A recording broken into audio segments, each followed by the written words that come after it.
ನಮ್ಮ ದೇವರು ಕರ್ತನಾದ ಯೇಸು ಕ್ರಿಸ್ತನ ನಾಮದಲ್ಲಿ ಅನುದಿನದ ಆಹಾರ ಪ್ರಿಯರಿಗೆ ಪ್ರೀತಿಯ ಶುಭಾಶಯಗಳು.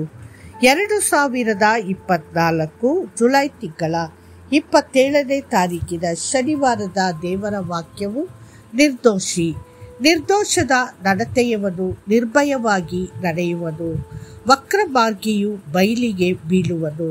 ಜ್ಞಾನೋಕ್ತಿಗಳು 10:9. ದೇವರ ಮುಂದೆ ನಾವು ಸತ್ಯ ಮತ್ತು ನೇರವಾಗಿರಬೇಕು ಎಂಬ ಕಲ್ಪನೆಯು ಜ್ಞಾನೋಕ್ತಿಗಳ ಪುಸ್ತಕದ ಉದ್ದಕ್ಕೂ ಒತ್ತಿ ಹೇಳುತ್ತದೆ. ನಿರ್ದೋಷತೆ ಎಂದರೇನು? ನಿರ್ದೋಷತೆ ಎಂಬ ಪದವು ಸಾಮಾನ್ಯವಾಗಿ ಸತ್ಯದೊಂದಿಗೆ ಸಂಬಂಧಿಸಿದೆ.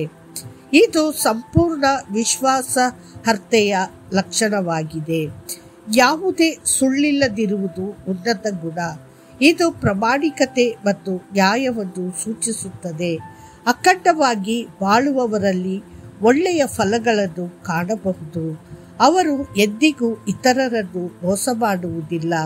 ಆದ್ದರಿಂದ ನಿರ್ದೋಷತೆ ಹೊಂದಿರುವವರು ಯಾವಾಗಲೂ ಎಲ್ಲ ವಿಷಯಗಳಲ್ಲಿ ಬುದ್ಧಿವಂತಿಕೆಯಿಂದ ವರ್ತಿಸುತ್ತಾರೆ.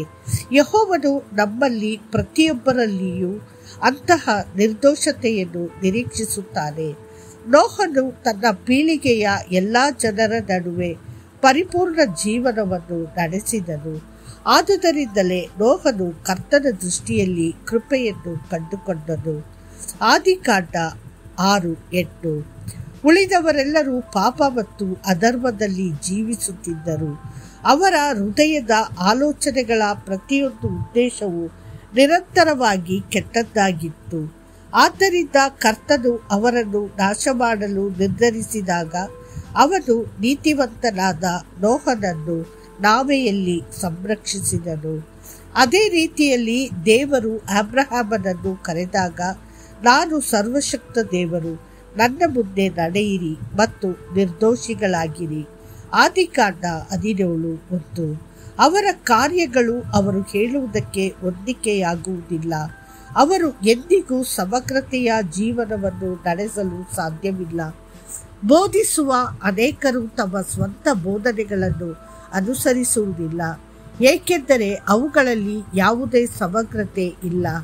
ಅನೇಕ ವಿವಾಹಗಳನ್ನು ಏರ್ಪಡಿಸಿದ ವ್ಯಕ್ತಿಯ ವೈವಾಹಿಕ ಜೀವನವು ವಿಫಲವಾಯಿತು, ಮುಖ್ಯವಾಗಿ ಅವನಲ್ಲಿ ಸಮಗ್ರತೆ ಇಲ್ಲದ ಕಾರಣ.